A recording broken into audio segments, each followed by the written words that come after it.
came across when browsing the web one day. While reading through them, we were troubled. The benefits of diversity and inclusion are outright amazing, but the actions taken to improve the situation remain insufficient.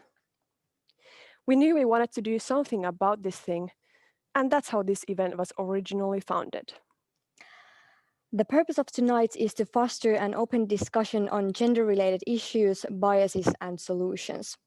We hope to offer you in the audience a set of tools on how you can spot your own biases, what you can do about them, and what are the actions that you as an individual can take to support the topic. Tonight, we're mainly going to be talking about gender diversity, which is obviously only a small fraction of diversity as a whole. We at Aaltoes value diversity in all its forms, and we really hope that in the future we're able to organize more events like this, focusing on the other diversity issues as well. But next up, we are going to hear a keynote speech by Julia Hämäläinen from Inclusive, who's going to untangle the concepts of diversity and inclusion. And after that, we'll hear two panel discussions, first with the theme biases and the second with the theme actions. We hope that you enjoy the event and get some insight into diversity tonight. But without further ado, welcome to the stage, Julia Hämäläinen.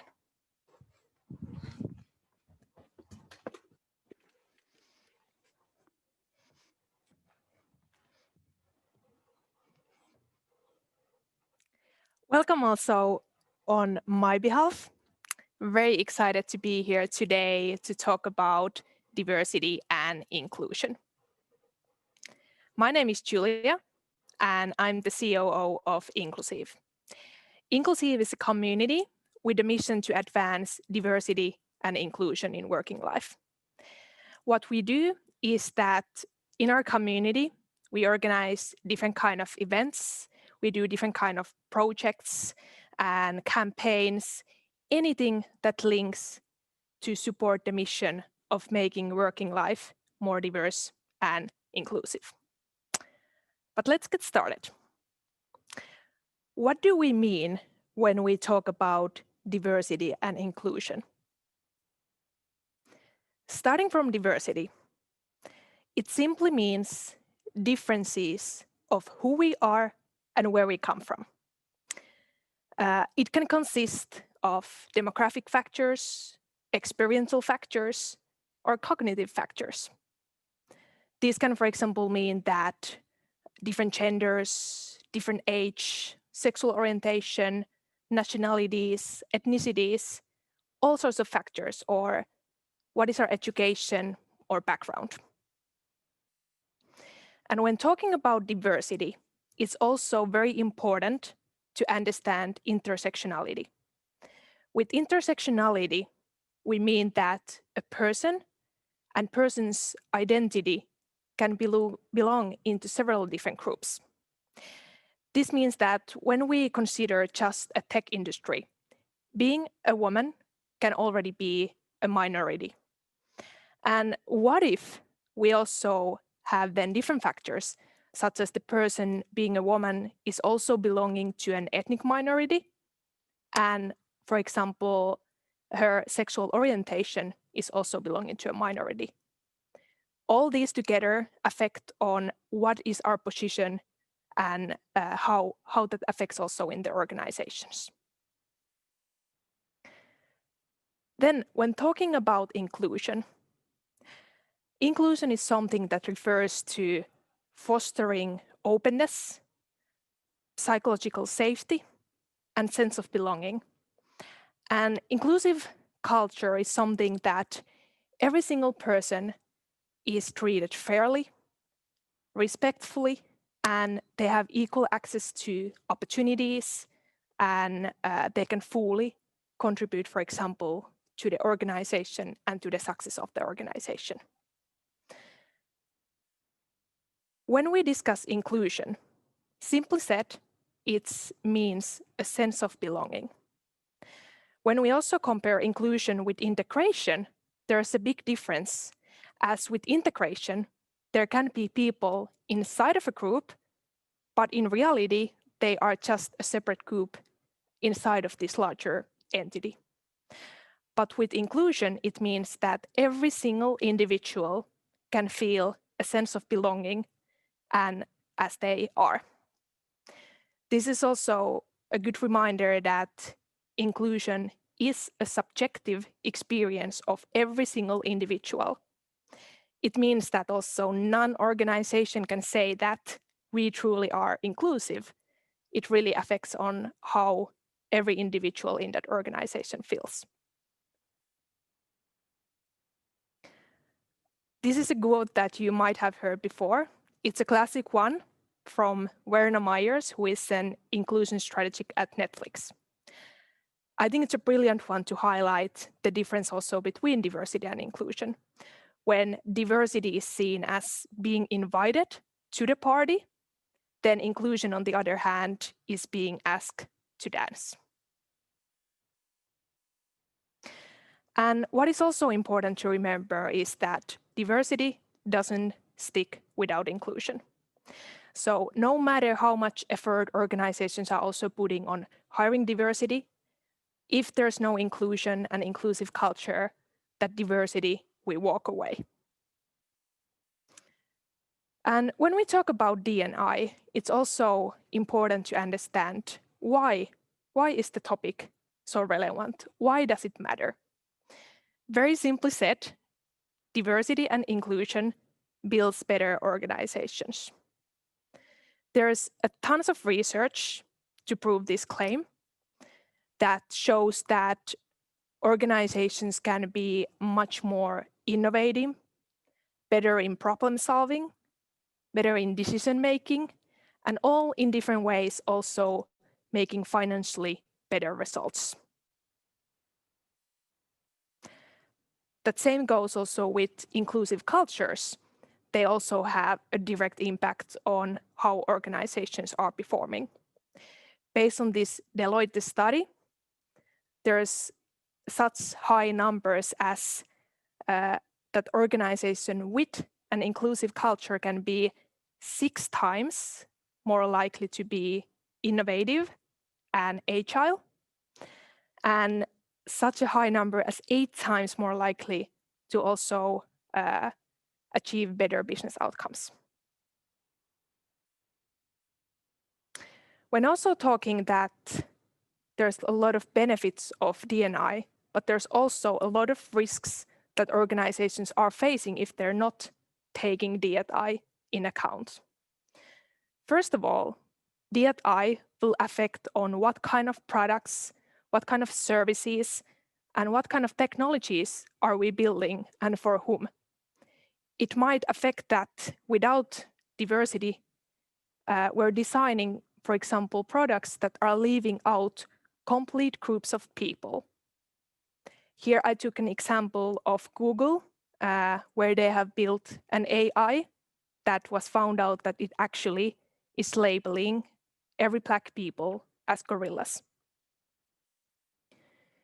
Secondly, there's also many risks that companies can face to their reputation, to their brands, and these can also affect on product pullbacks and have many different financial losses. Here I also took a couple examples from big tech companies, Uber and Apple, who has also been in the news of their toxic or sexist environments and cultures. And these kind of things affect also how people are seeing these brands. Then thirdly, also many of these risks can also affect on also ethical side of making research or designing different products. And in worst case, these services or products can actually be life-threatening to certain groups of people. Here I took an example where these car crashes tests were made with an average male. And when it was found out that actually, because of these tests have been only made with an average male, actually these car crash situations are life-threatening to women and many other people not belonging to this certain group. Another example is also looking at medicine. So who are we testing the medicines that we're producing for the markets?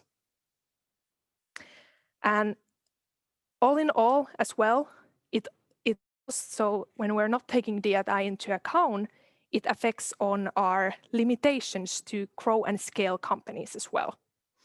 And I would say that any organization who really wants to build best products and best services should be aware of their state of diversity and inclusion, the potential lack of it, and all the risk that it also might cause for their business. But when we know all this, when we know the benefits, when we know the risks, why are we still here? Why are we still exclusive? There's not an easy answer on this question, as there's tons of different obstacles that are still in our way to be truly inclusive. One example is, for example, unconscious biases that every single one of us has. This affect on who we hire, who we promote, what decisions are we making, and how are we behaving ourselves. As an example, if you put your eyes closed and think of a CEO, an investor, or a developer, who are the people who come to your mind? And it's important to be aware of this because this affects on our behaviors and how we interact with everyone. When also looking not just these things mentioned here on this slide, but also looking at different data and research, it's very clear that we have a lot of work to be done to make the tech industry also more diverse and inclusive. I took here a very recent example from Unconventional Ventures report, very recently launched, which highlighted that if looking only Nordics, the capital that was raised in 2019, 93% of this capital went to all male teams, whereas only 1% of the capital went to all women teams and 6% for mixed teams. And gender is just a one factor. There's also a second example from Atomic State of European Tech report from last year, where, for example, this self-identified ethnicity was taken into account when looking who are the people who are founding the companies in Europe. And that big line there, which has most of the responses, is presenting white people, white and Caucasian. And those smaller ones are presenting, for example, Asian people, Black people, or for example, Hispanic. But this is just not a tech industry problem. There's a lot of things that are also affecting on working life just here in Finland.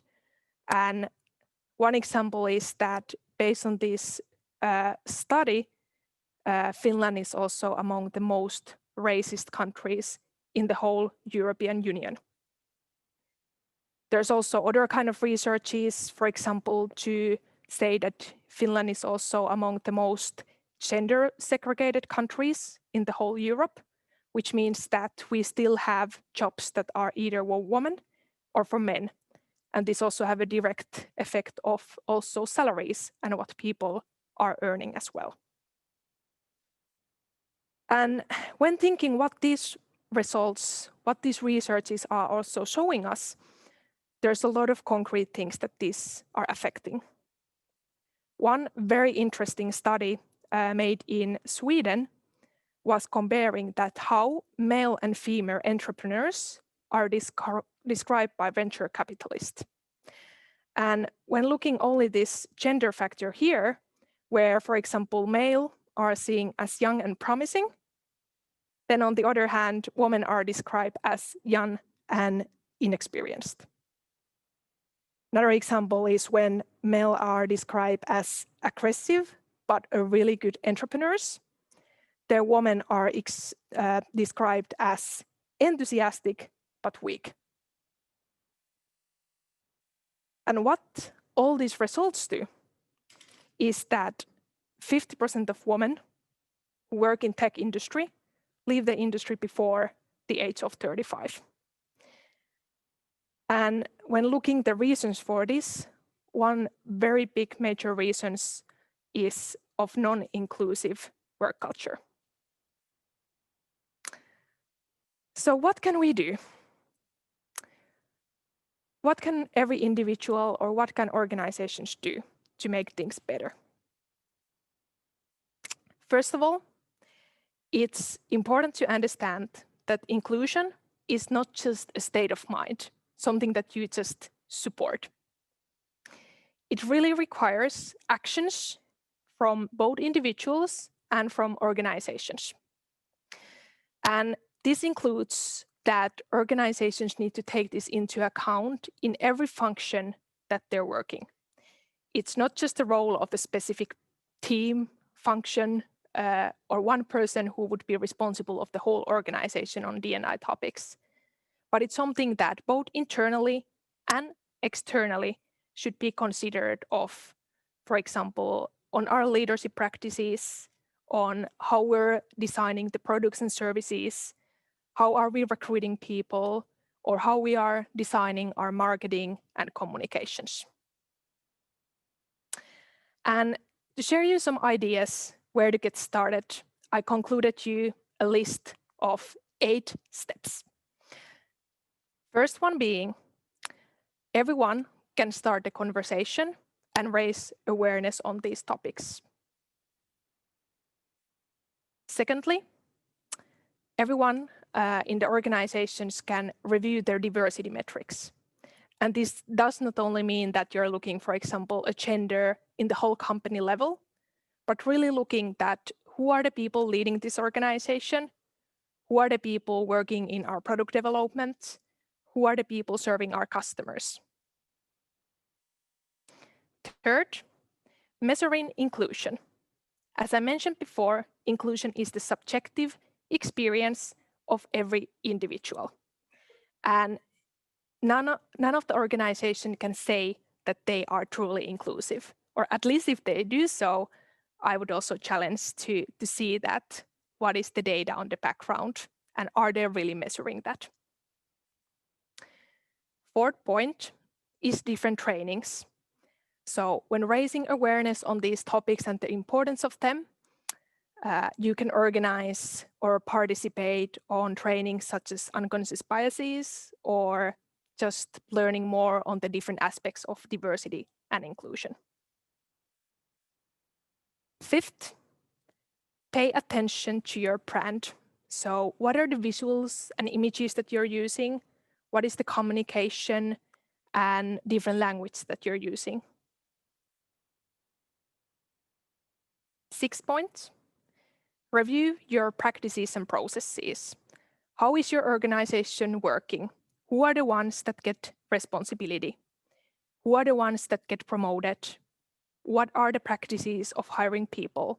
How are we leading people in our organization?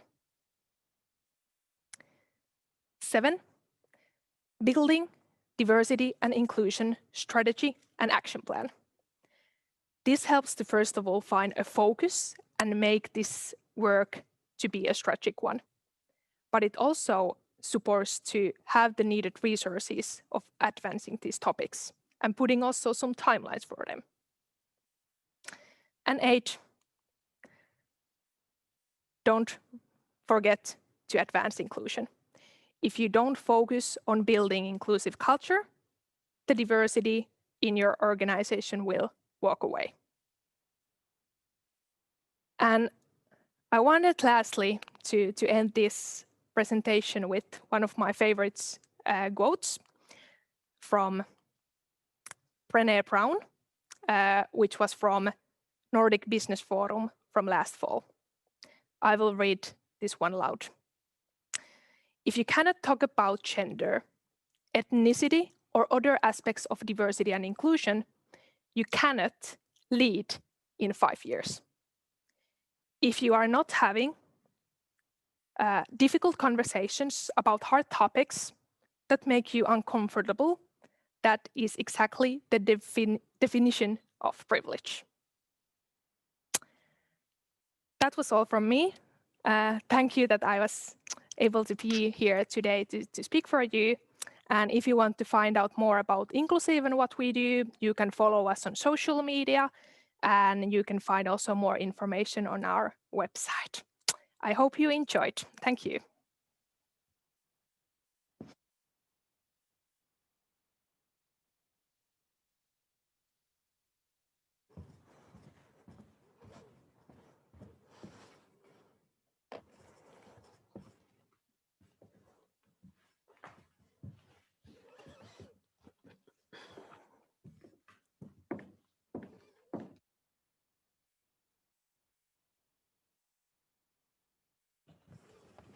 Great.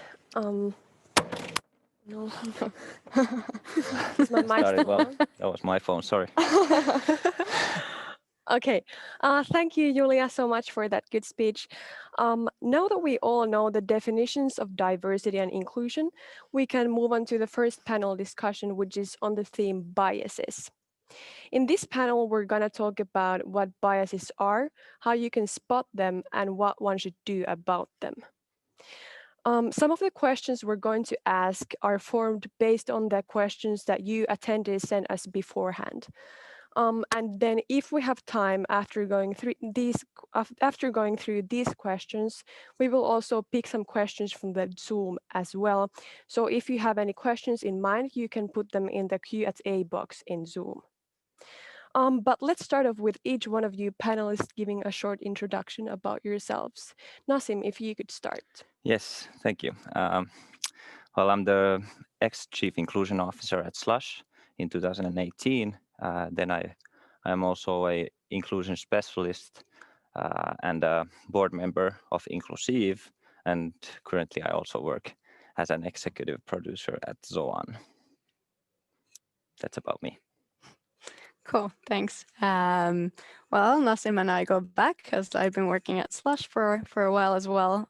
Started there working in the program team 2017, worked there as head of program till 2019, end of 2019, and then been the president of Slush this year. I think that sums up my startup background at least. I'm Noora Huovila. I don't have any experience in Slush, but I'm the CEO and co-founder of Videoly. We make the use of product videos easy for online retailers.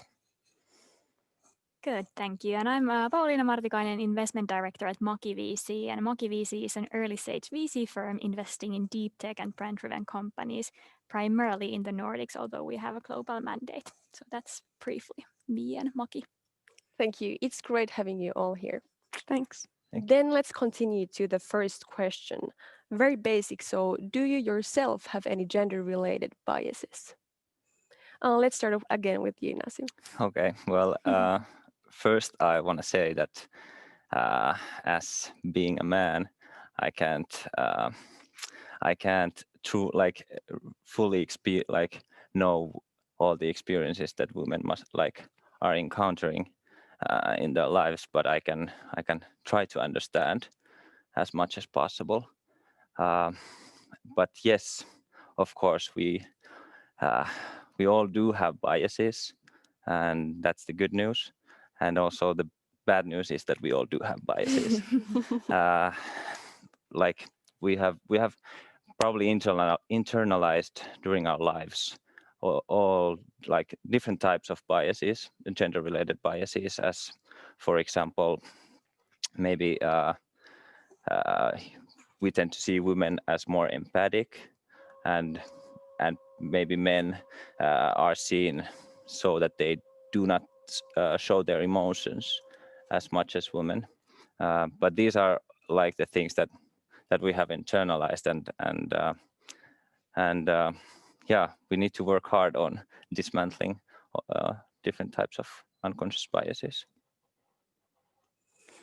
Yeah, I can continue. Of course, we all have biases, as Nassim said. And it's really hard because most of them are unconscious biases, so they're really hard to spot.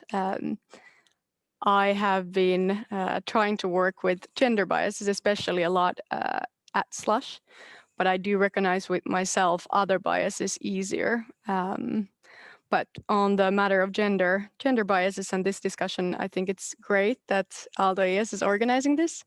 I do think that gender or tackling gender biases is usually the first step, as it's a topic that touches on half of the population that is underrepresented, and even more so in tech. But I also think it's really important that we have men discussing this as well, because it doesn't help if the underrepresented group talks about this just by themselves. So I think it's really brave that Nassim is here, and it's brilliant that you invited diverse panel here today as well. Yeah, definitely. Thank you.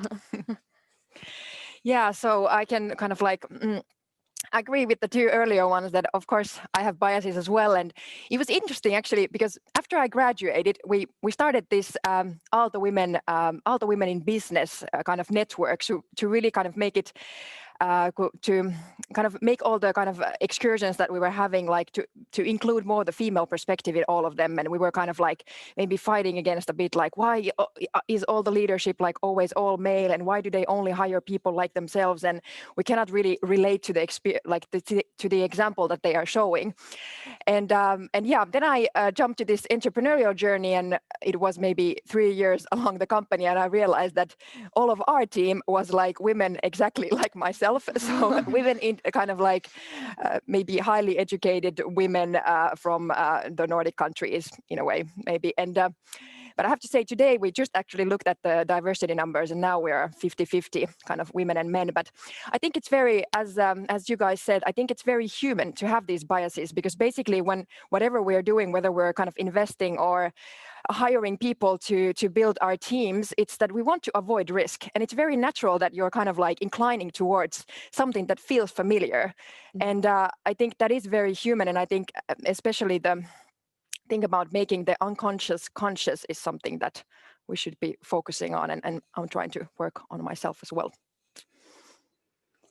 Yeah, cannot do anything else but echo the previous speakers here, but also kind of highlight that I don't think it's only like we all have unconscious biases, and what Oona also said, that it's not only gender that kind of that should be the highlight of it. For instance, if I talk about like from my perspective as a VC, I easily, or I think everyone easily labels people somehow. And for instance, I might be thinking when I meet a researcher or an engineer, I might be thinking that, okay, this person does not really know how to drive business forward, or I might meet someone from I don't know, a background from a branding agency, and I might be thinking that this person probably is very good at, I don't know, waving hands and talking about identities and personalities and yada yada yada, but does not really know the hardcore stuff of business, and that's obviously like oftentimes not the truth. So kind of really important to actually be talking about the unconscious biases, and a very good topic that we have today. Mm-hmm. Yeah. Next, we'd like to ask you how to kind of spot biases in your own thoughts and actions. For example, Oona, you already mentioned that you try to do that like consciously. So could you, for example, start like telling how do you do that? Well, I have to start with that there are so many biases that I don't think I will ever spot all of them. I think what has helped me at Slush, where I first kind of encountered this, is discussing about it a lot, especially in the program team, and then later on in the larger team. Maybe once you start thinking and talking about it, you start thinking about it more and more. So just thinking about, for example, one of my friends said that people in airports choose a line that represents them best if the lines are as long. And I started thinking about what kind of lines do I choose in airports. So just these little decisions and thoughts that come to your head, maybe questioning them. Was there a bias there? Did it affect, or like, was there a bias in my thought, and did it affect my action? If you don't spot it, it most likely will affect your action. And even if you spot it, probably then also. But then getting perspective from people who have different perspectives kind of helps to dismantle that as well a little bit. Yeah. It's really interesting how in like so small things it's like comes up, and then when you think about it, it's just kind of you might realize that it wasn't just the length of the line that affected your decision. Exactly. But yeah, Nassim, do you have?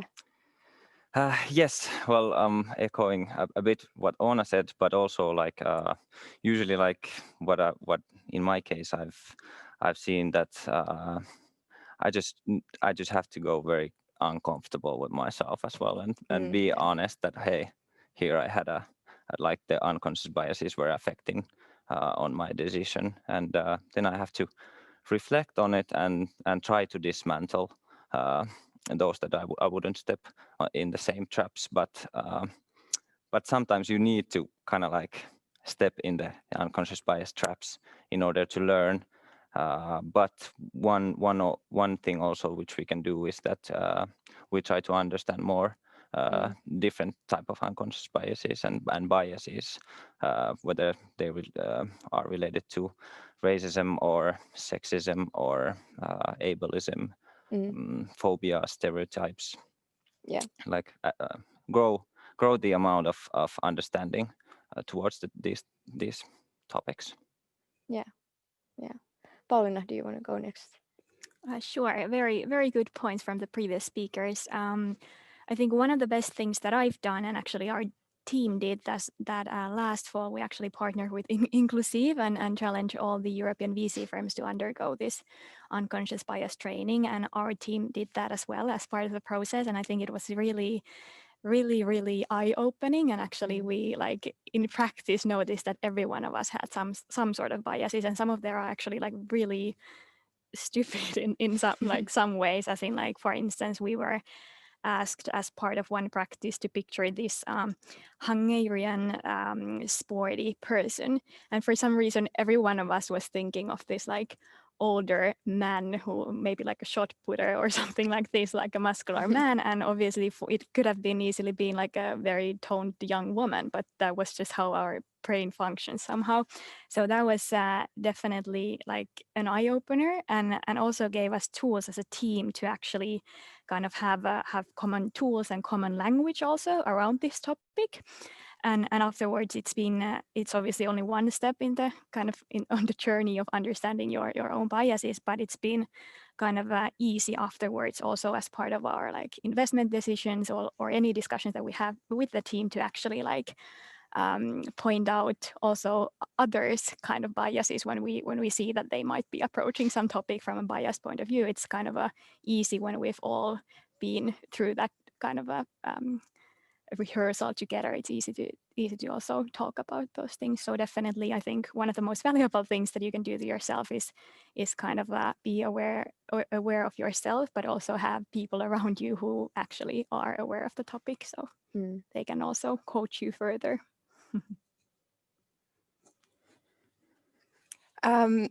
Yes, so I think what you mentioned on the self-awareness, I think that's like, or the self-reflection skills and self-awareness, I think it's highly valuable when you want to become an aware, because I think it's all about making in a way the gut feeling more conscious instead of being in the unconscious. So that if you have this sort of for example, talking about recruitment, if you have a sort of like a feeling about something, to make it tangible, like what is the feeling? Like where did the feeling come from? Was it something that the person said? Was it something about how they are dressing? Or what is it exactly?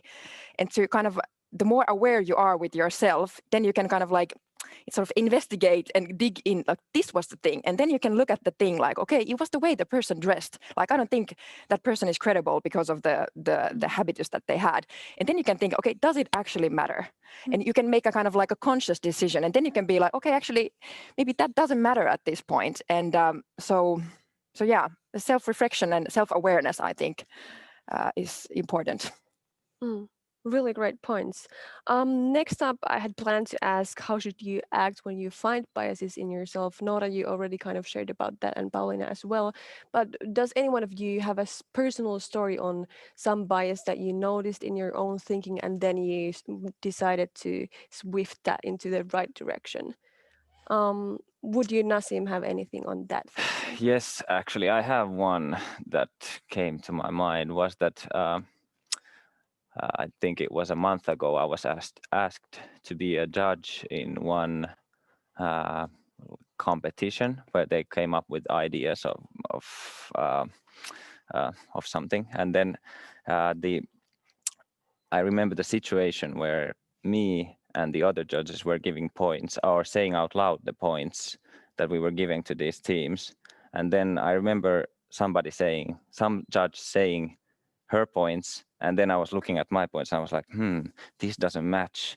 And I was thinking about kind of like changing them, and I actually did change them because that's called a conformity bias. So you want to kind of like fit in with the other people, and usually that's seen that can happen in a group interview situation. But for me, that happened actually in that situation, and yeah, I am like I have been learning about unconscious biases, and I still am, and but still I stumbled on a very simple thing.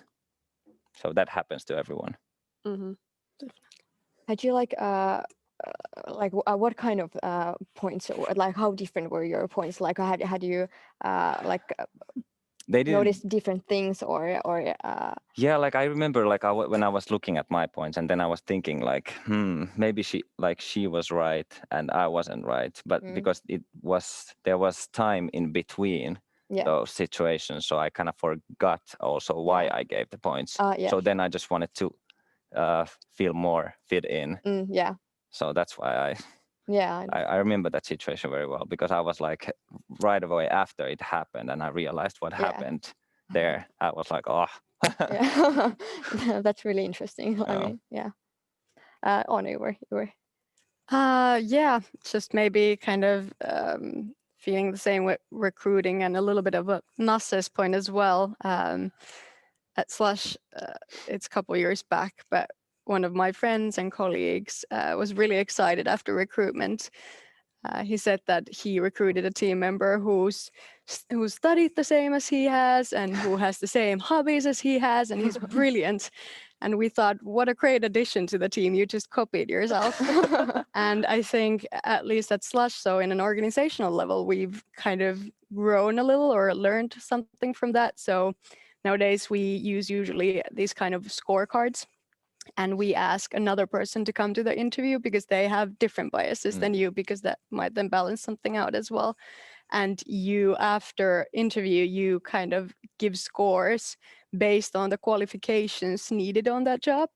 So, and everybody gives their own, and then you discuss it, and you need to be able to kind of justify why did you give each scores, so that not like later on you don't just think that that was great or that was not great without being able to pinpoint what was great about that person, because that's when biases kick in, because you have just certain feeling that you can't quite pinpoint, and that's usually the familiarity or something else that made you feel that way. So maybe that's a more of an organizational learning than individual.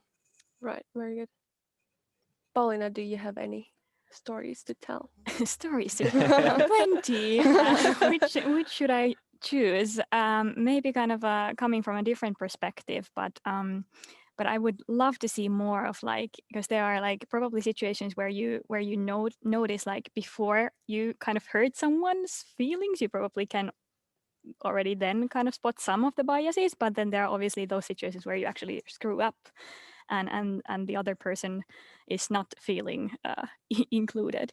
And from my kind of personal experience, one story is that I was actually in a meeting myself in a room full of investors and startup executives, and the topic was around branding. And one man came in late after the introductions, and the kind of meeting started, and then there was some talk about the underperforming comms person, and it kept on going, and I was actually kind of busy with my emails, although you are not supposed to do that in the meeting, but anyway. and then this person who came in late actually like stopped everything and was asking from me, like, excuse me, like, I have to confirm, are you this comms person that we're talking about? And I was kind of like not sort of showing any emotions, but just correcting that, no, I'm actually one of the investors. And obviously in my head thinking that I don't really like this person, because like he just kind of jumped to the obvious conclusion that out of everyone in the room, I'm the only female, and I don't match the kind of a stereotype of the like investor or startup executive or a performing one. But actually this person then came to me after the meeting and really just apologized and said that like I'm so sorry, I don't even know where that came from, but like I actually know that I screwed up, and I'm so sorry if I made you feel something, although obviously I hadn't then shown anything that I was hurt or anything. But that was really kind of a great gesture from him, I think, and I think people should do that way more if they actually notice that they somehow label someone or are somehow acting based on their biases. Yeah, that's a great example on being like immediately able to correct your behavior. Exactly. Really. And nowadays, I mean, he's a great sparring partner. Without that apology, I'm not sure what the situation would be. Right, yeah. Let's then, Nora, do you want to share? You sort of touched this topic already, I but think, feel yeah, I can maybe if we move to recruitment, I can share more. There's plenty Yeah. to share. Okay, yeah, we have that one later. Yeah. Yeah, then moving on to a kind of a bigger scheme of the matter, what do you think is the reason behind the fact that there are far fewer women and non-binary people in entrepreneurship and venture capital? Quite a big question. Paulina, would you like to start? Sure. Yes, that is a big question. I think there is, first of all, kind of on we overall have less women in work life overall due to like structural issues like which has to do with education or paternity or maternity leaves or childcare, etc. And I think then to actually succeed as an entrepreneur, on top of that, it's not only like that you need time off from childcare duties or education, but also that you need the like social and financial capital to actually succeed. But yeah, super tough question. I think then one of the kind of things also that relate to that is that we have problems in attracting women into tech scene overall. And then one of the things that Julia was really highlighting was that I think there has been so much talk about like diversity in the recent years, and I'm hoping that we are seeing more women enter the industry. But then at the same time, there is really the kind of a key question of how to retain people in the industry and how to make them feel inclusive. But for that, I don't like. I think it takes some time to actually like be on a 50-50 level or whatever the goal is. But guess that structural issues that I'm hoping that we are kind of getting over one by one, kind of. Yeah. Nora, do you want to continue? Yeah, I think that's one of the questions, or when we were kind of like running the network of Aalto Women Business, we were thinking a lot kind of about why isn't women applying for leadership positions, for instance. And I think it's the same things apply here when we're talking about entrepreneurship, that I think one of the things is that we're still lacking sort of these examples of like that in a way that people can, what's the word, relate to, like that the young kind of women can relate to these examples. And I think that there are these differences between men and women that we need to be also aware about, that some, like women, not all, but in general, they also kind of like, they know early on that they, for example, want to have families and they have other like interest in life than beyond just the career part. And if the narrative around entrepreneurship is only like I'm working 12-hour days and it's like a tough world and I have to be tough to kind of like to survive it, it doesn't feel kind of like attractive career path to young women, like I mean all of them. So I think we just need to have like diverse examples around what entrepreneurship can look like in practice, that it can be a wonderful way to actually create the life that you want for yourself and create so much freedom and opportunity to influence your everyday life, that I think we should talk more about the kind of positive sides to attract more people. Yeah, definitely. Yeah, I definitely agree with the two former or previous speakers. I do think that lack of role models is a big issue. And I think our education system is kind of biased as well. One example is of my friend who was good at math, and her kind of counselor presented as a career path to be a math teacher, and for the boys it was to be an engineer. So that kind of how we're guided into different paths and what kind of options are shown as available for us is definitely one factor. And talk about entrepreneurship as well, like how are entrepreneurs depicted and what is entrepreneurship like? Those are really big issues. And I think it can be a vicious circle as well. So for example, if two people are applying for their first summer job and one person is kind of gets the benefit of the doubt over the other, and then the next year they both apply for their second one, but the first one or the other one got this first job, so it's easier for them to get the second job, and so on. So it's a kind of cumulative effect, and it's kind of a vicious cycle that keeps on going and increasing. But yeah. Yeah, definitely lack of representation. If we think about, like if you think about the successful entrepreneurs, the first 5 people to come to your mind are white male. So it's really hard to, for a young woman to relate to that person, that I want to be like that person someday. And definitely like the root cause is in the structural, like in the structures of our society. Like if, like Oona mentioned, there are unconscious biases among the student counselors as well. And if we think of, like, I've heard too many stories about women of color who are led to like a healthcare industry, or like to be a nurse, or in the social industry.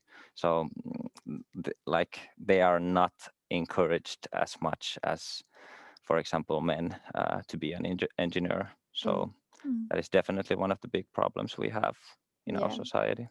Yeah, role models are definitely like the importance of a role model is like huge. Like for example, one study we went through with Celia is like stated that, I think it was by Microsoft, and they found that if girls had a role model, although this handled like STEM careers, but if the number of girls doubled if they had like a role model in their life who they kind of looked up to, and who was in a for example, worked in a STEM workplace, or so it's really important. Yeah. And I think in addition to role models, also kind of just the definitions of these roles that people are recruiting to is kind of one important factor there as well. So for instance, like if this event is about venture capital as well, like from that industry, for a long time, I think the roles were, or the investor roles were defined so that it was mainly bankers or people with finance background that were thought to be like suitable for the investor roles, because it was thought that they are capable of actually allocating money most efficiently or in the best possible way. But then I think throughout the years, at some point, someone realized that, okay, actually, like we need to also add value after the investment and help these or help in building these companies. And now what we see globally is that investment themes are being diversified. So for instance, funds are bringing functional expertise into their teams, recruiting HR or marketing people into teams and so forth. So I think kind of also the role definition and kind of having a broader definition of who is suitable for the role is also kind of the key here. Yeah, definitely. Yeah. Apart from like the lack of role models and such, do you think there could be, or what kind of structural issues there could be that also affect women's career choices? Nora, would you like to start? I think the kind of like a good point. I think it's kind of like it's really weird that it all starts from the kind of school and the things that you start. For example, I was very, in a way, lucky in a way that I studied already in high school all these kind of math subjects and all these things, and then I went to the Aaltoes School of Engineering, or what's it called now. So in a way that was then. So then I felt like I have all the doors open. But then, as you said, like I could have been good at maths, and then they would have said that, hey, like, or encourage me to this other direction. So I think it's, yeah, I don't really have answers, but I think it's really important to give kind of different examples and role models also to kind of when people are studying, and kind of like when they are choosing the first path in their lives, so that they can really choose in a way consciously. Obviously, you can always change it, but yeah, I don't think I have anything wiser than that to say. So That's very good. Oona, do you have anything more Nothing to add? at this point.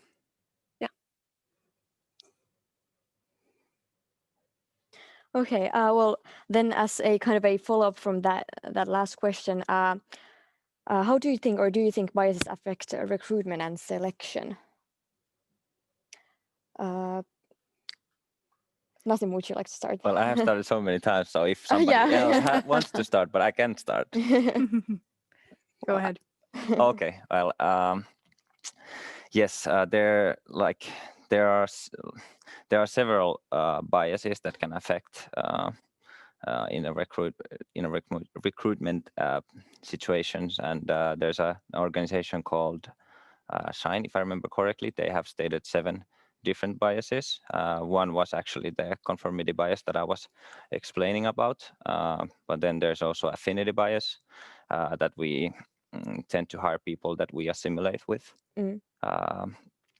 And then there's halo effect, that we tend to see only the good thing about, like on a first impression you see someone and there's something good about that person and you stick to it until the end of the recruitment session. So there are many different biases, but we just need to kind of understand those and learn about this so that we wouldn't stumble in them.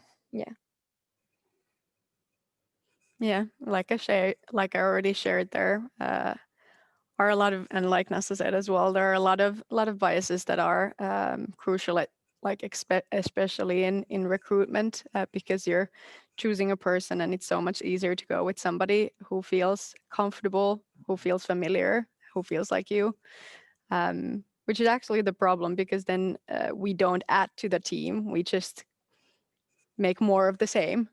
So we don't enrich the team with different perspectives and qualifications and so on. So yeah, there's definitely a lot of biases in recruiting, and it's beneficial for teams to correct them, because diverse teams perform better. yeah, I think we have been thinking a lot about this, especially in the context of recruitment, like how to not hire only people like myself. So we have made it very, in a way, tangible, like a bit what you explained, that we basically, when we're recruiting, we're looking at 2 different things. So there's the kind of like the competence part, so whether the person has the right, in a way, skilled and needed experience to fulfill the role. But then there is also the culture fit part. And I want to emphasize that for us, culture fit means that the person shares our values. And that's what the culture means for us, that it doesn't mean that we only want people like me, but we want people from various cultural backgrounds. But what we don't compromise on is the shared values, because it's truly in our company that the values are the ones leading the way, and we need to be on the same paper about those. But then it's really because when people come to the interview, they have usually gone to our webpage and they have read all our values. So they usually are saying that, yes, like I love your values and they are my values as well. But the thing is that the true values of the person are visible in their actions, so not in their words. So that's why it comes very kind of tricky how to identify the person's true values in the kind of like the interview process. And for that, we have come up with a great, at least I think that it's a great solution, that we have sort of came up with these cultural traits, like that what sort of things we want to, in a way, see in that people's stories, like, because usually when the people start telling about themselves, their true values do shine through if you really pay attention to it. So we have basically identified that these kind of like traits that match our kind of company culture, which is like, do they have a worldview full of opportunity or risks, or do they get excited about challenge, or do they have the tendency to uplift others, or to what extent they can reflect their own personality, and are they comfortable at talking about vulnerable things? And when we have identified those, it's much easier to have the discussion based on the culture fit, so that it's not like, yeah, it's a culture fit because I like that person or I didn't like that person, but it becomes more kind of, you can discuss it in more detail when you're discussing the candidate afterwards, that I think that, for example, that person is kind of doesn't shine in front of a challenge, or is not very self-reflective, or she was very an uplifting person, and all these things. So I think that's much more fair to the candidate also, and makes it more objective. And so, as you said, like, you need to justify like your gut feeling. So yeah, I think, yeah, we're really excited about our new recruitment process. So Sounds that good. was that. Yeah. Yeah, I love it that you're making it more structured, and also what Oona mentioned about actually having like a predefined questionnaire for the candidates, and kind of like filling in your thoughts right after the interview. So it's not only just that I like this person or I don't. Maybe kind of a point that I also want to raise is that I know that probably even now in the audience there is someone who thinks that, like, what about meritocracy? Like that should be all that matters. But like, actually I think into a high extent, like, meritocracy is somehow broken, because like it should be all about like only kind of being advancing on your career based on your merits, but like if there are these unconscious biases on the way, then it's actually not really working. So kind of just a point that I want to raise at this point, because there's always that someone who asks about that. Maybe I could add there that Nora was talking about the culture fit, and we have been actually talking in Inclusive that we should kind of like a little bit challenge that approach, so that we would see it as a culture add. So whenever the people who you're recruiting are sharing the same values and probably agreeing with the mission and stuff, but then we should look at what if there's two people who have totally same skill levels and same capabilities, like, then we should check on like what is the addition that they would bring to the company. But yeah, like it sounded really good that the recruiting process that you have in your company. But then another thing that I wanted to say was that like, if companies do not educate and train their recruiters, they will like and talk about these unconscious biases, like they will be in trouble in the next 5 years, because the companies would like, they need to be diverse in order to succeed in the future. Yeah, also if the recruiter is not well educated enough, if they ask kind of leading questions, they might ask leading questions that are kind of positive for some and negative for some, and then they get the outcome they were looking for, kind of. So it's really, like Nasa said, it's important that recruiters get some education as well. Yep, thank you. Then moving on to VCs.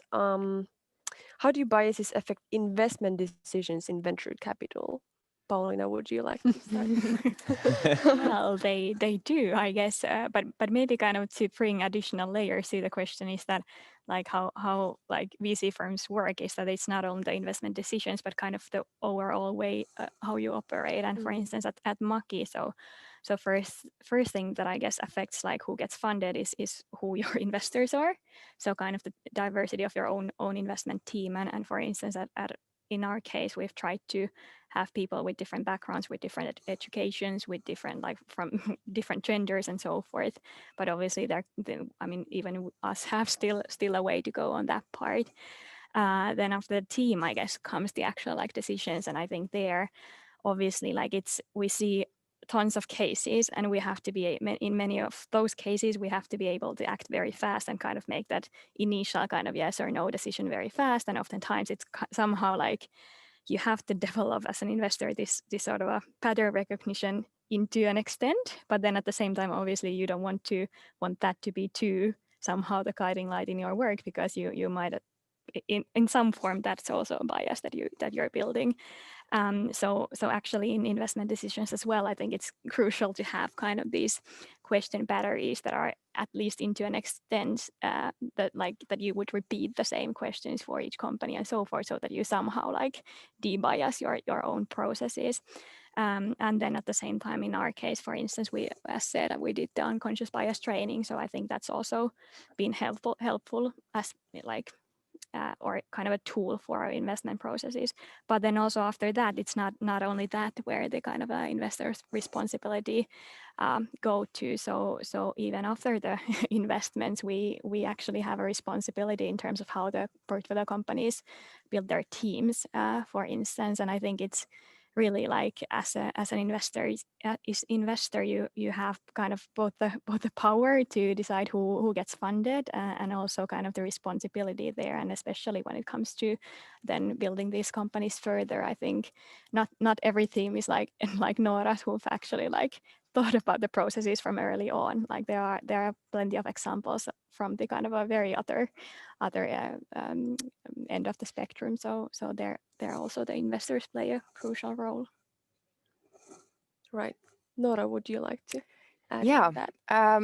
Yeah, I think it's an intriguing topic, this whole VC biases, because we just closed our first venture capital round now in August, and we were throughout the process in the springtime, and during I met with I don't know how many different VCs, and I was all the time thinking like, does it affect that we are like a women? Well, basically we're a mixed company. So Sergey, our founder, is like obviously a man, but the kind of leadership team is like 50-50 men and women, and we were kind of thinking throughout the way that does this affect like whether we get funded or not. And eventually we got funded, so I think that was kind of good news. But in the way, I think it's very, and I was thinking a lot about it, I think it's very human to have these biases also as a VC, because like it's a big decision to make.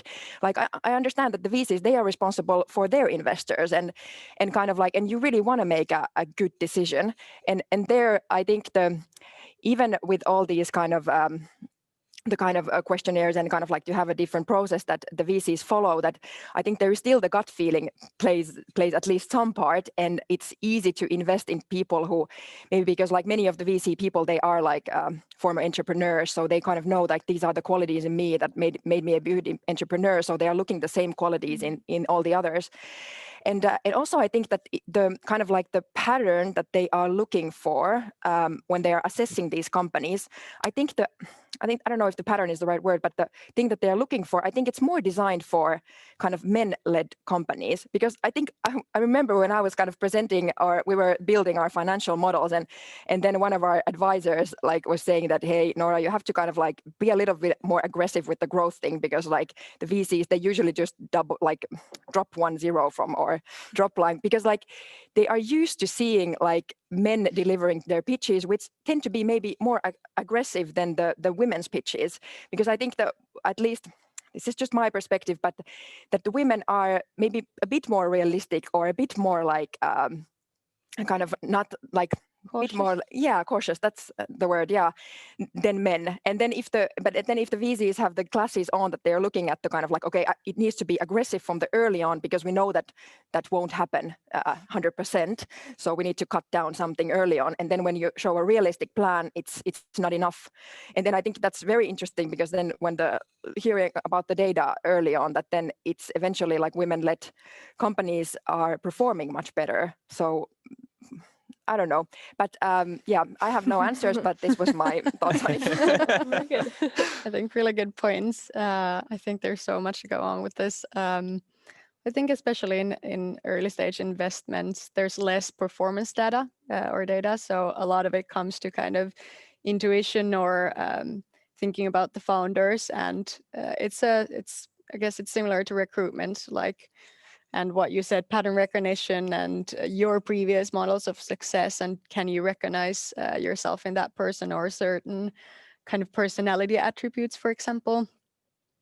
Another thing is that, at least what I've heard, that investors often feel like they need to be interested in the field or the business model or the entrepreneurs themselves in some level. And if they cannot assimilate with that person or with their business model, for example, or their industry, let's say femtech, then they're not going to invest, because they feel like that's maybe not within their realm of interest, or they don't have competitive advantage in understanding that field.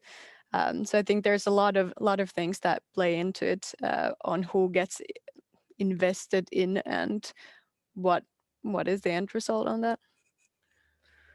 Really good points. throughout the years it has been so that the people who have got the investment have somehow been like the investors have been assimilated to these people somehow.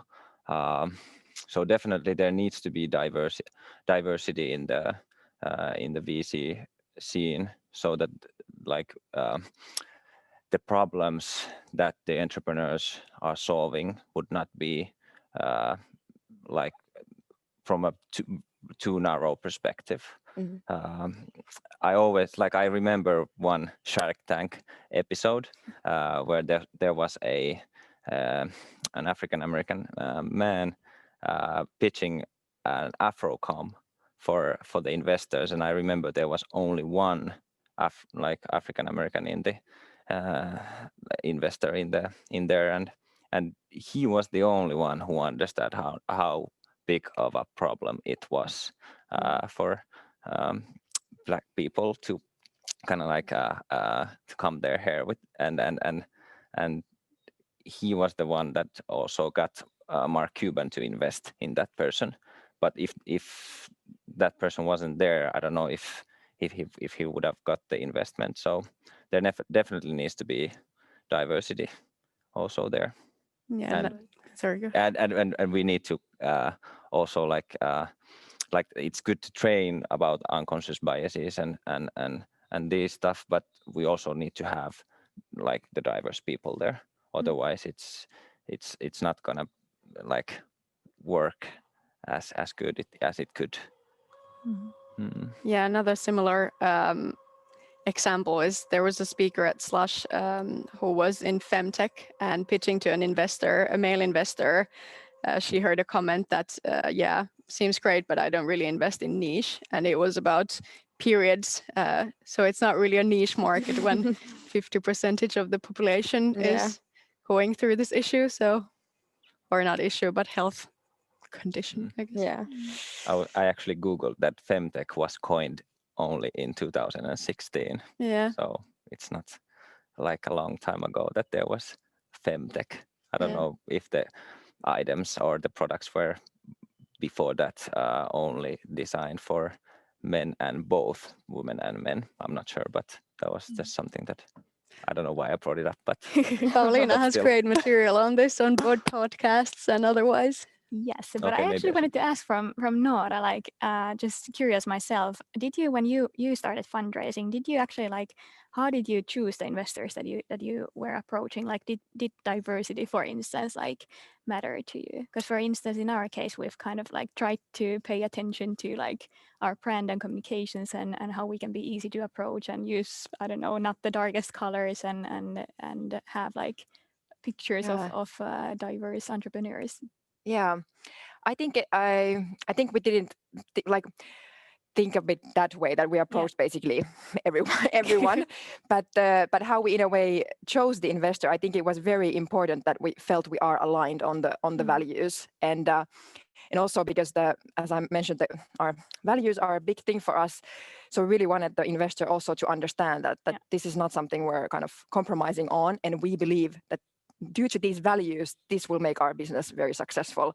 So we were really looking for that fit. So luckily, I think we found a very good, so far, so very good, like like an investor that kind of really shared the kind of like a founder friendly approach, and is like, and the cooperation so far has been that they are kind of like helping and supporting us instead of trying to change who we are, because I think that wouldn't work. But I kind of.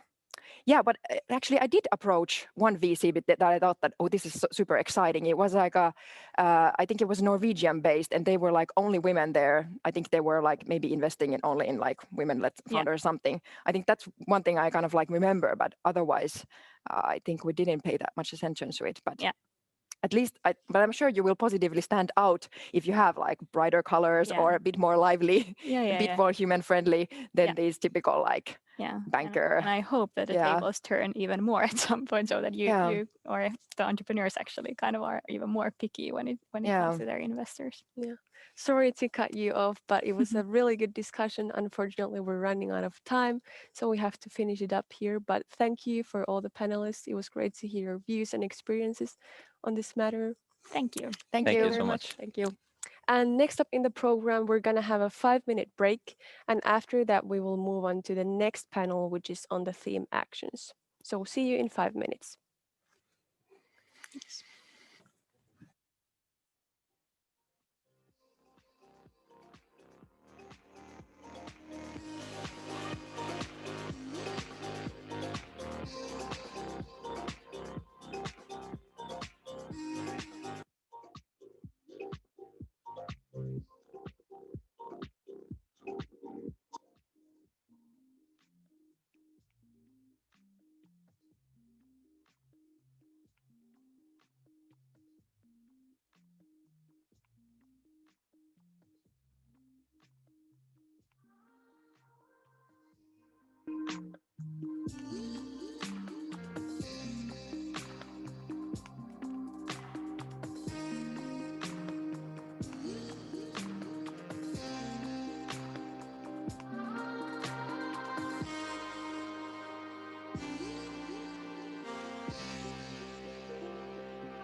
I've been torn, but I'm keeping on track.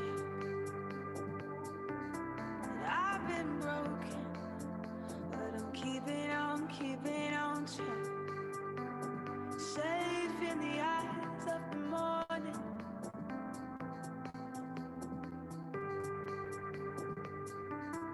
Did you love me, or do you take it all back?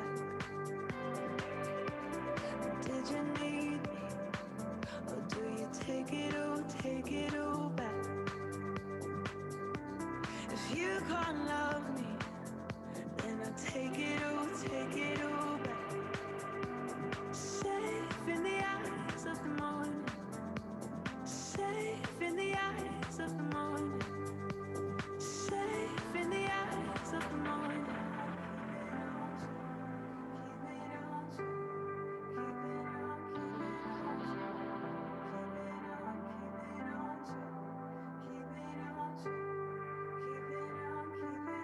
I see more now.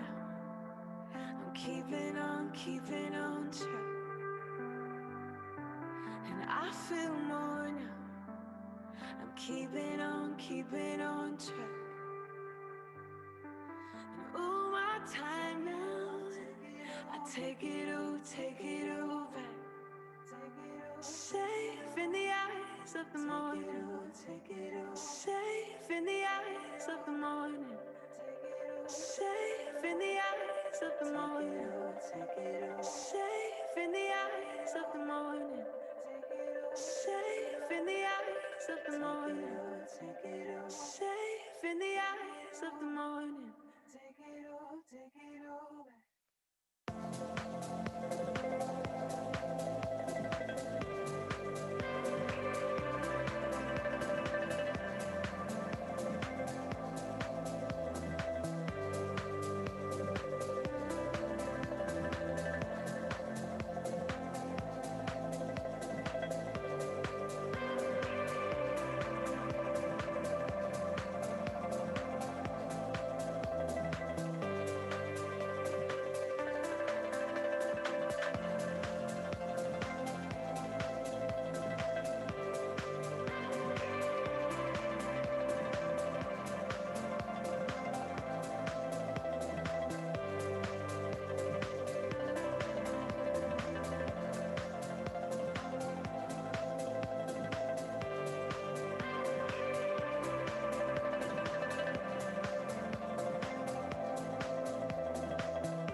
Welcome back. It's time for our second panel discussion of the night. This one is themed actions. In this panel, we're going to talk about the concrete actions that both individuals and companies or VCs could possibly put to use. Let's start this panel discussion the same way we did with the last one. So our panelists could shortly introduce themselves at first. Inga, would you like to start? Yeah, more than happy to. Hi, everyone. My name is Inka Mero. I'm the founder and managing partner of Voima Ventures. We're a Nordic-Baltic deep tech fund investing into science-originated companies and growth startups aiming for global scale and have a big mission. Our mission is to solve big global problems by combining entrepreneurship, science, and capital. Yeah, welcome. Thanks. Nice to be here with you, Inka. My name is Juri Engeström. I'm Finnish, but reside mostly in San Francisco, and also co-founder together with my partner Katarina Fick, and general partner of Yes VC, early stage venture fund, investing into companies connected with social movements. Okay, thank you. It's a pleasure to have you both of you here. Without further ado, let's start with the first question. What have you done or what has been done to improve diversity and inclusion in your organization? Current or previous ones? So I can start within Voima Ventures. Obviously, I think I represent probably this very rare female founder managing partner status as in venture capital or private equity asset class. In this 100 billions of industry, only less than 2% is managed by funds created by women or women as founders. And in that respect, we do have diversity in the team in terms of our employees and so forth. But to be very transparent, the rest of our partners are actually male partners. So one big thing what we've been talking about and looking into is actually how can we build diversity and inclusion into our own portfolio. And we can talk about it later, but it's easier said than done. So Yeah. let's come back to that topic later. Mm-hmm. Yeah.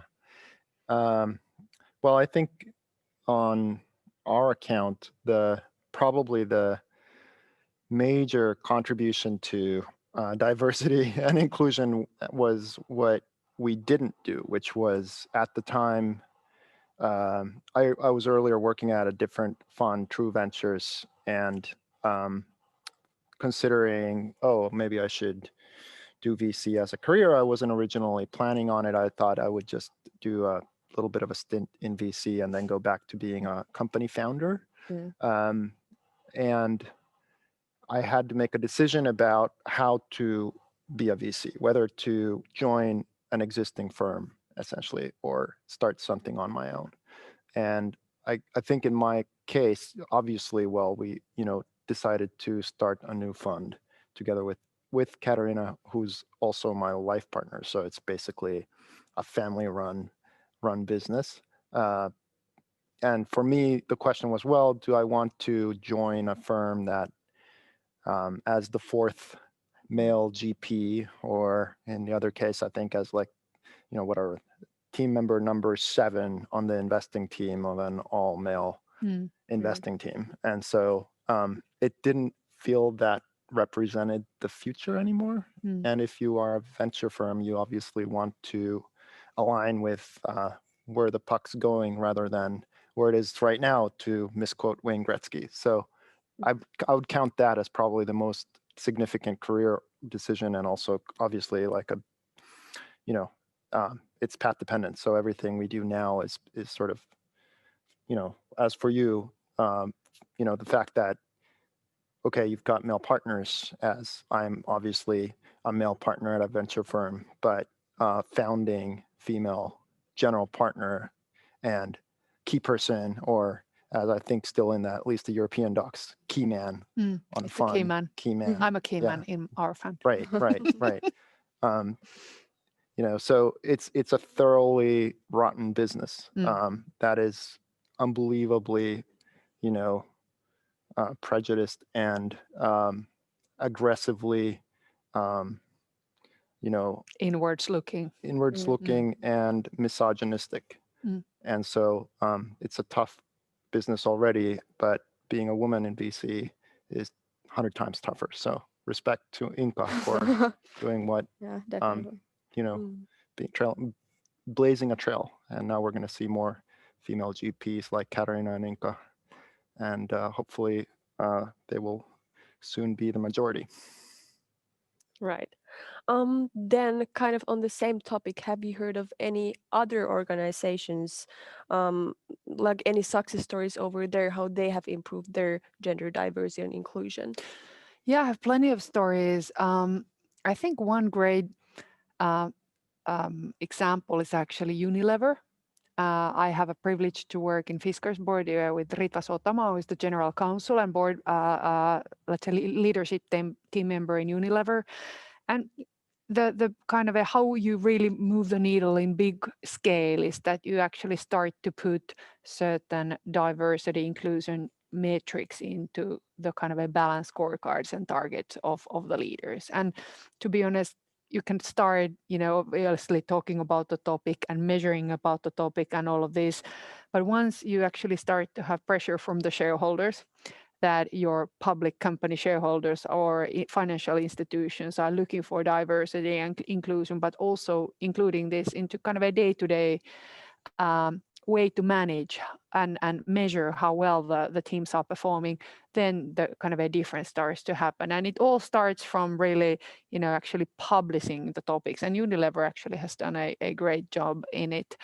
Then obviously, I think we heard here in the earlier panel already great stories, but I've been myself a founder in a female e-com startup where we only had women and gay men, so we were like really inclusive from the very beginning. But we failed. We did raise less money, and we raised that while being pregnant and giving birth to children and all of that. So kind of horrible horror stories of fundraising and going to a meeting with a big belly and all of that. But still, it was a fantastic learning experience. So, but I always come back to this Unilever. I think they've done a great job there. Yuri, would you like to continue on that? Any companies that come to mind who've done a good job? Well, I remember Katarina early on invested in Etsy, which is a marketplace for crafts that's now a publicly listed company on the New York Stock Exchange. And Etsy originated from another online community, Craftsy, which was largely, as I remember, one venture capitalist put it at the time, a bunch of chicks knitting. And so you obviously are dealing with something that has a large customer base that is very female focused, right? The majority of Etsy customers were women, but a lot of the engineering team were guys, unsurprisingly, right? And Chad Dickerson, who at the time was Etsy's CTO and then later the CEO, Etsy's now run by another CEO, but Chad at the time actually was the CEO. I remember this part where I think they were looking for a new CFO. Maybe the company was already going public. I can't really remember at what time. And he said, let's look at women candidates for the CFO, the chief financial officer position. And the search firm said, you mean, yeah, you can definitely bring out a few women candidates. We can, focus on it. He said, no, I meant only women candidates. And they said, we can't do that. And then he insisted, and lo and behold, because the argument was obviously, well, there really there isn't a deep enough pool of female qualified CFOs to lead a company that's about to go public on the New York Stock Exchange. And so there's often this assumption that they just don't exist until you actually do something radical, where Etsy has done many other things. They transformed their engineering team from majority guys to, I think, is it majority women now? I'm not sure what it is, but anyway, a tremendous shift through and, basically training, a boot camp, again, focused on taking in cohorts of women and then training them into engineers, and then hiring the best inside the company, and through that transforming the engineering team inside of the company. So there's a lot of ways that as a leader, regardless of whether you're female or male, you can transform a company if you insist. But it requires that you insist. You can't just say, and Ruth Bader Ginsburg, the Supreme Court judge in the United States, who recently passed, I think, one of the most powerful, she has a lot of very powerful quotes, but the most powerful one for me was when someone asked her, would you be satisfied if on the Supreme Court 50% were men and 50% were women? And I think she responded, her response was, I will be satisfied, or gender equality will, I consider to have happened when it'll be 100% female and nobody will take notice, right? And I'd add to that, and then keep it that way for 200 years. And then let's start talking about Equality. 50-50, right? And so there's often this presumption, especially here in the Nordics, and we're now in Finland for the viewers who, if you don't know where we are, where equality is considered to be something that's 50-50. But then if you look at the historical situation, it may have been 90-10 or 100% 0% for the last 400 years, right? And so if you really look at it, as I'm a sociologist by training, I'd say, well, let's keep it all 100% women for the next 400 years, and then let's call it 50-50, right? Then we'll be actually equal. Those are excellent points, because I think as a leader, you need to start thinking very creatively and also just push the boundaries, like we heard the story of the CFO. The reality is that if you look like the historical successful IPOs and then you try to look for a CFO who has been on board, it's impossible to find a woman like that. So For me, a big eye opener was that when we started to look for a trainee to our fund, and I had this illusion that actually many women will apply because we kind of promote it in social media. We have quite great, good follower base, and of course quite a lot of touch to the, let's say, younger generation in the universities, and we work with universities and we talk about female entrepreneurship and also women in VC. And as a percentage wise, make a guess, from 100 applicants, I think we got 120 applications. So how many female applicants were there to find a position as a trainee in our fund? Say 30%? 3. 3 out of 120. Yeah. So less than 3%. Yeah, we were really lucky because the women then who applied were like really high, applicants, really super talented ladies, and we recruited one.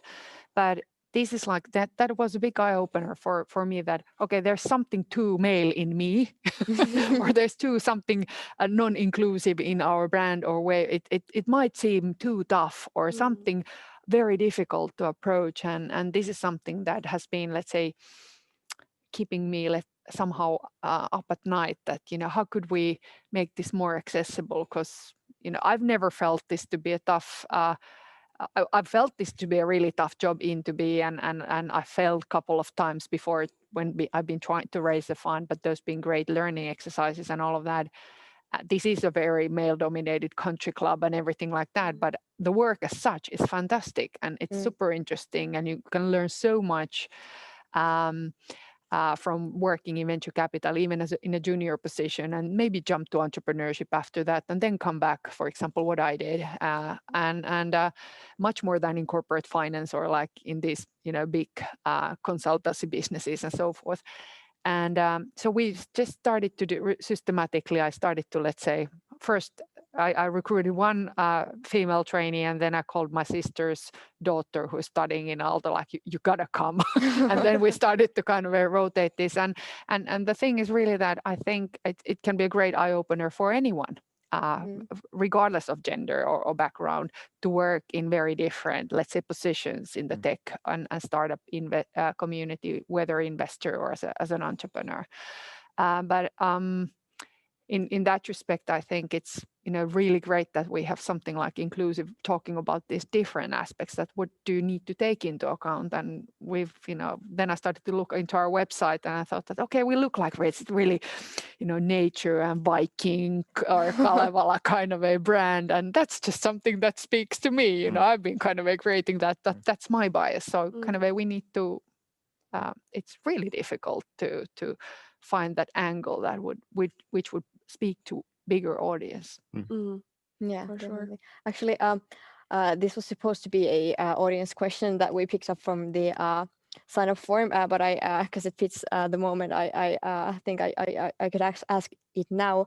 But do you think? Well, I'll find the exact question. But do you think that in business environment, like the business environment still expects higher education or more experience from female candidates? Like you mentioned that the 3 women who applied, they were like very, very like extremely qualified, and Yeah, so. they weren't overqualified compared to anyone else, but they were super good with their own ways. Yeah, and okay.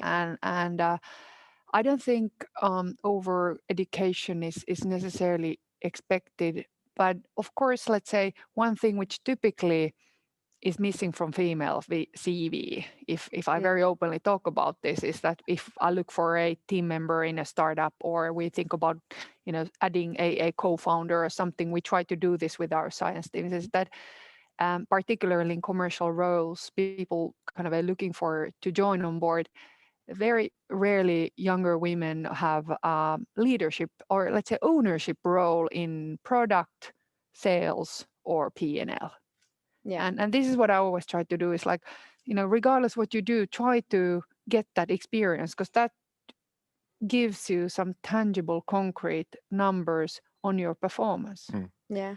And so in a way, regardless of how different you are, and how humanistic or how, let's say, characteristic Barbie style person you would be, because it really doesn't matter. It's your choice. You can be who you like. But if you have like hard facts supporting your performance, that is a great way to show that you can kind of step up and take new roles. And such opportunities typically exist in startups, in growth companies, not necessarily in very early stage companies where you kind of need to have that entrepreneurial skill to grow the team and grow the first steps, but companies that are growing. Those are typically the places where you can actually get such experience if you step up. Yeah. Yeah. True. Well, then the next question is going to be, well, it's going to be a bit bigger, but what should be done in practice to form a more gender diverse future in the entrepreneurship and venture capital scene? Ooh, you start. Refuse to work for men. I think that's the beginning. You have to make a personal decision about who you work for.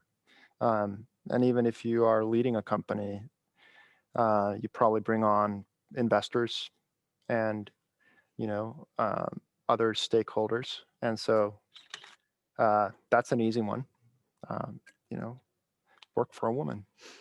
I would say help one woman forward at a time.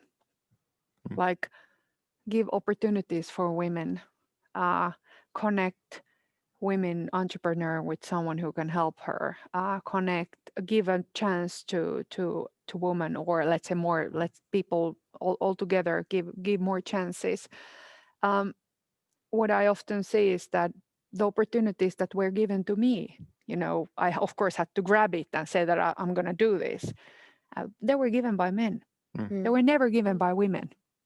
And this is what I try to always tell my female colleagues, that somehow you need to have, I think, this moral obligation and passion and drive and interest to help other women. One of the ways I think we've been discussing this with my partner Katarina is that, and we also see this when we were raising our venture fund. Venture funds, just like startup companies, have investors, right? In venture funds, they're called the limited partners, the LPs. And we wanted a diverse base of limited partners, investors in our fund. We looked for women investors. And as typically happens, like in, all these other examples too, it proved bloody tough to find women LPs. There are plenty of rich women, but very few of them actually felt comfortable investing in something as risky as venture capital. And we, one idea is that every time as a VC you make an investment in a woman founder, allocate, I don't know, 10,000 of that, 50,000 of that as cash that woman founder can invest. Yeah, in another female founded company, but if they want to invest in a male founded company, fine. But just kind of egg them on a little bit to get on the cap table of companies that are not just their own company. Because this is one of the key ways in which, and part of the reason, and what you were saying about the lack of product ownership as you have these kind of career-wise tracks of paths of people, and you find this, like there's great research on this, at least in the US market, I've seen this, where it's true, you have this increase in, there's more women getting like greater leadership roles, more responsibility in companies in the US, except in product and P&L leadership roles, which are the crucial ones, right? And it's kind of the same thing if you think about it as investor, right? You want to be on the cap table of companies, you want to own their stock, right? And so, being able to basically provide opportunities for women to act as angel investors, to build the networks, which are, I think, the reason why, I'm pretty sure that women would need to be more qualified than men to have an equal chance at it, because they tend to get, particularly in the Nordics, cut out from the sauna, poker play, rapujuhlat, crayfish party, like everything, beginning with the language with which we talk. It's weird to have a key man who's not a man, right? Like nobody even thought that it would be thinkable that it wouldn't be a man, right?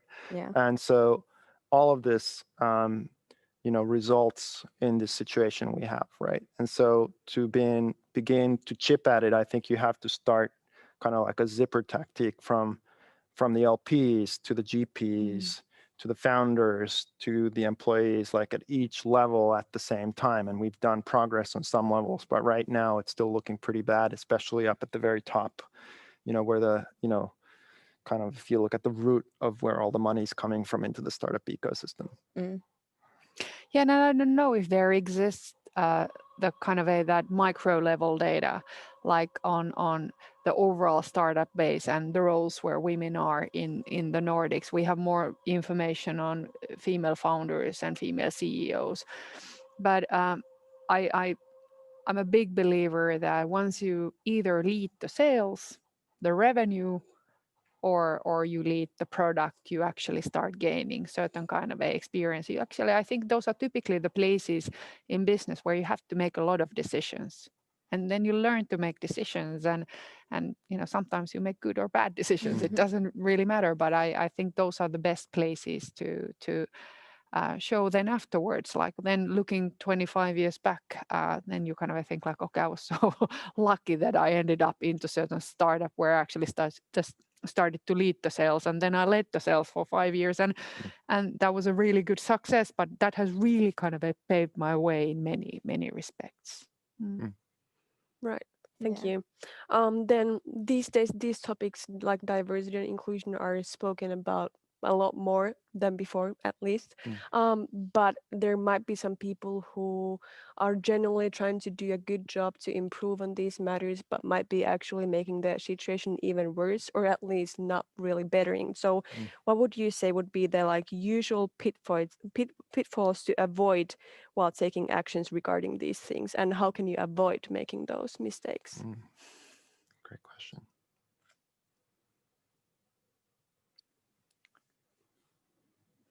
Yeah, I think in terms of for example, we're as we invest into science-based startups, key, let's say, capability typically these startup founders have is that they have PhD in physics. So just certain macro and level numbers exist. How many women and men have studied physics. If I could go back in time machine, I would have studied physics and chemistry. Luckily, my mother suggested me to study different stuff. But anyway, here I am. But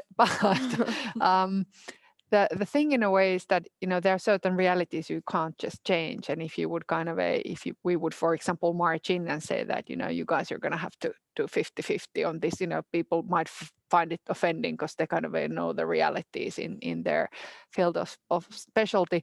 But at the same time, the way I've found started to work with our portfolio, that first we started to measure ESG, in all levels. I think environmental topics are equally important and as diversity and the whole ESG matter. And then the next step was actually to go this through with the CEOs. And kind of what you can do as an investor is that you can actually support in the recruitment, because recruiting is super difficult for startups. There is such a resource scarcity in like top talented people, men or women. So in that respect, I think the kind of a concrete work you can do is that you raise the awareness and show the success and metrics, and you kind of create a common shared context that what is needed, and after that you start implementing. If we would just push this kind of there would be a counter clash or culture clash or some sort of a counter reaction, I think. But I don't have a good example on like, what to avoid then, maybe the thing that I would march into the room and say like, okay, now we're going to do this 50-50 target or we're not going to fund you. It's not going to work like that. Interesting. Yeah. I would say one thing is the ghettoization of anything related to women, which I think is a pitfall. And I'll give an example. So 10 years ago, TED, the conference, I remember they were starting a new conference. And they contacted my partner, Katarina, and asked her, would you be one of the speakers at TED, the new TED? And the new TED was TED Women. And they were creating a conference called TED Women. And she was to be one of the first speakers there. And I remember her response because it really kind of, as 10 years ago, I think I've had a kind of school of hard knocks also in partnering with her on just, how, with my own biases and particularly growing up in Finland, which you kind of get indoctrinated into believing that, you're sort of more aware and more equal and all these than others. And then, not really aware of your own biases. I think it's, been a particularly difficult path. But her response, anyway, coming back to the story, her response was, I would be honored, Chris, I think it was probably Chris Anderson who was inviting her at the time. But I have 3 conditions. One, half the audience should be men, half women, just, make it equal. All of the speakers should be female. And then thirdly, rename the conference TED. And the point here is, fuck you. You're justifying the fact that you will continue not inviting equal amounts of women speakers to the main event because you're creating this less important event, which is where all of the women go. And the logo is in pink.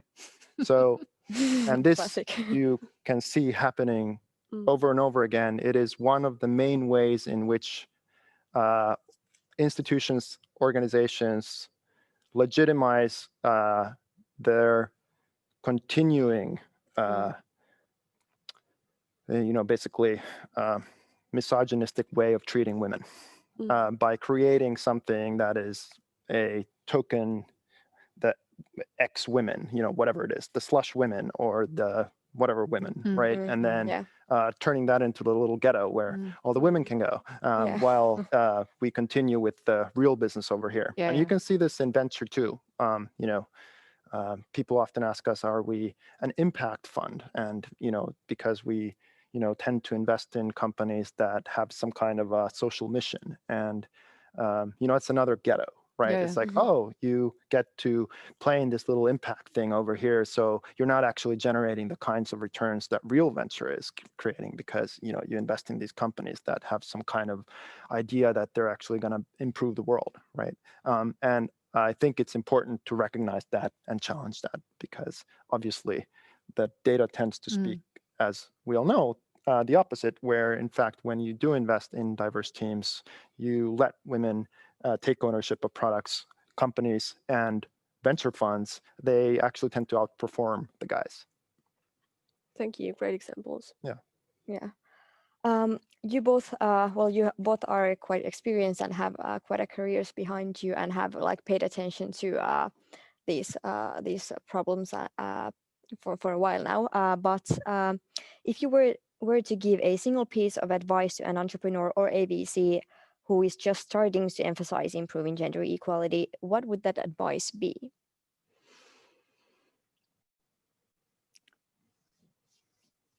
Well, firstly, I think you can't look for the let's say, investment or a CEO or a team that you used to. So somehow you need to break the boundaries of your thinking. And how do you break the boundaries is maybe talking to other investors who've done it before, or talking to basically CEOs who've made it and kind of succeeded in bringing more diversity. So there is some level of different thinking that is needed. So and really it all starts from yourself. And then the second thing is that never these choices of investments or recruitments are done alone. So somehow you need to get the team to align and share that. It's like crucial, it's essential, it's like important that firstly we bring gender but also other diversity, and also really empower younger women in a similar manner that we empower younger men, even though their way of communication, for example, is different. I've been part of a recruiting, for example, 2 female CEOs to public companies, and I can say that their way of behaving and discussing in the interview processes and explaining their successes or failures and what should or shouldn't be done was very different to male candidates, and that kind of a very easily felt steered towards a bias that actually the male candidates were better. No, they were just more bullish. So I think somehow firstly finding a right kind of assessment criteria is super important. You have to test people's values. How do you test the values? It's not about how bullish you are. It's actually something that you can only track back on hard situation of that person, and you can do reference calls how that person has been behaving and all of that.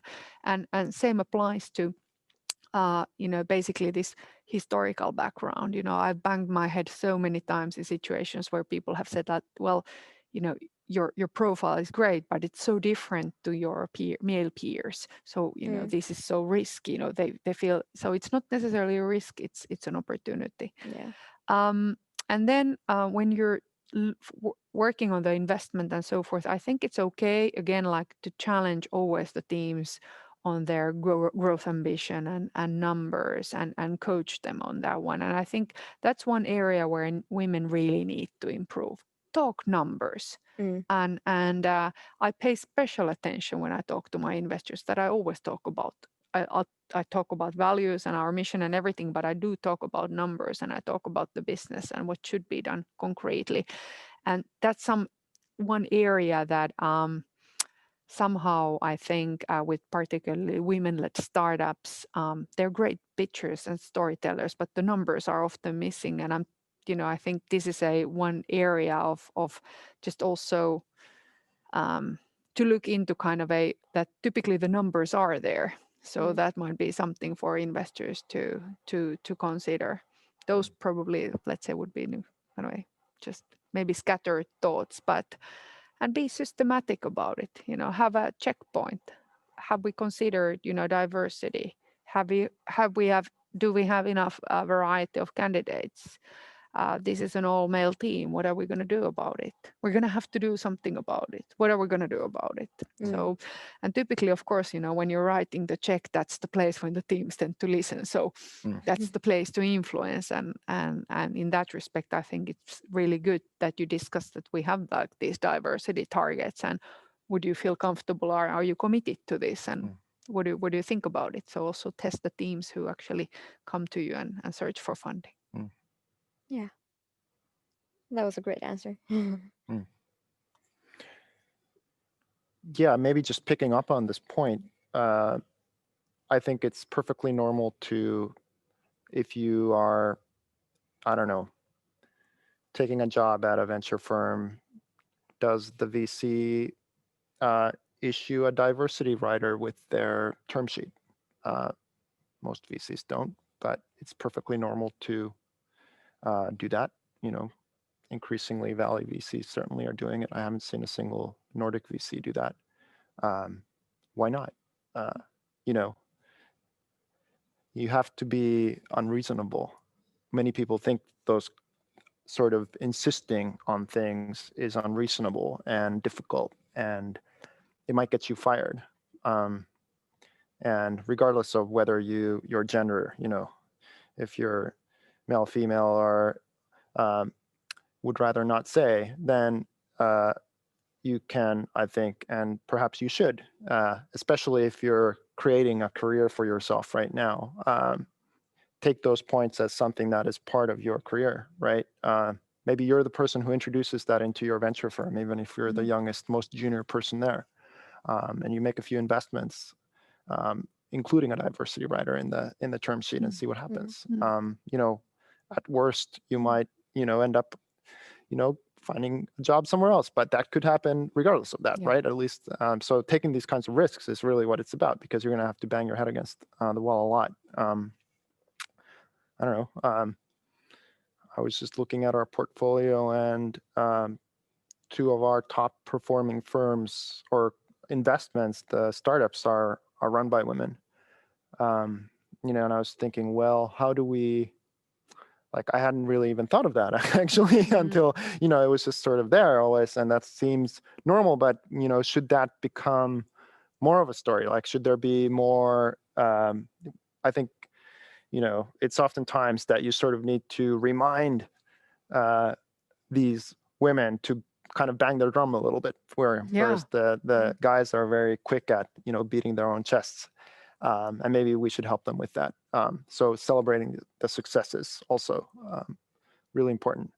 And then maybe lastly, I mean, kind of like what you were saying there, we're going to have to, this is the most powerful movement in the world in our lifetimes. I'm convinced of it. Like, climate change, all that, from humanity's perspective, is going to be only second to, the continuing empowerment of women in humanity, right? And so consider it. Like, do you want to be a part of that?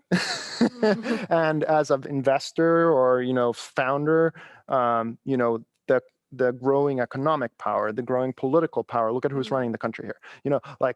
You think that's going to be an isolated case? Probably not. It's going to continue, right? The reason we're seeing this kind of incredible political strife is partly because of these dynamics and just the demographics and the new generation coming up with these different values, like you were talking about the values. So which side of history do you want to be on? And if you're making investments and bets that are going to turn into something 10, 20 years from now, some of these bets we're making is going to take a long time for them to, actually return capital. Like, how do you align yourself better with that? So I think from a very longer term perspective, it would be incredibly dumb to not take these questions seriously and understand that they're not non-financial questions. They're number questions, ultimately, even though they don't seem like it.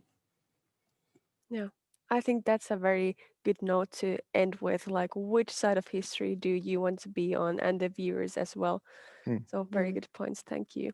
One last question, if you could just shortly answer. What advice would you give to anyone listening to this if they want to take actions for diversity and inclusion in their own lives? There might be people watching who are not, sort of a leadership position yet. So what could anybody do for this thing?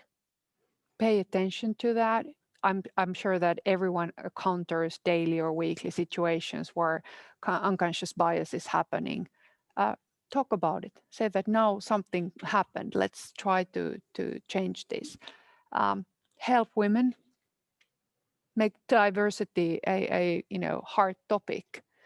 So choose the side of the history where you are. I think we can, regardless of the position, we can all influence that. Start by looking at children. Where do you encourage your children, boys or girls? How do you teach about the world to them? I have 2 sons myself, and my sons, at least from the basic education at home, they can definitely do their home stuff. No one is going to serve them ever. That's how I look at the world. That's awesome. Okay, well, yes, and maybe if you are a woman speak up. Mm. If you are a guy, shut up. Mm. That was, Amen. yeah. That was short but good. I was Yeah. in a meeting right before this, a pitch meeting, by the way, where a startup, a founding team, a female co-founder and a male co-founder were pitching. And that is the note I sent to them after the pitch as advice for their next pitch. I am not going to invest in that company, but perhaps, hopefully, someone else will if they heed that advice. Great. Yeah, Yeah, that's a hopefully. powerful piece of advice. Yeah, definitely. I think it's time to start wrapping this panel up, but a huge thank you to both of you, Inga and Yuri. This was a really, really interesting conversation, and thank you for sharing your knowledge and thoughts. I think I personally learned a lot during the last 45 minutes. Absolutely. But yeah, and thank you to all of the other panelists as well, and also to Julia for the keynote speech. It was really interesting to hear her thoughts and experiences as well on the matter. And we also want to thank you all for participating. We really hope that you learned something new about diversity tonight, or at least that these conversations raised some thoughts for you. And unfortunately, due to the situation, we're not going to be able to host a face-to-face conversation here tonight as we had originally planned. But we do encourage you all to start learning more about this topic as ourselves as well. And one practical thing, if you would like to read more about these sort of matters, you can check out a data bank that Inclusive has gathered on their website at inclusive.org. They have really good material there for you to get to know more about these matters. Yeah, other than that, let's keep up the good conversation and take action in our own surroundings. Thank you and have a good rest of the night.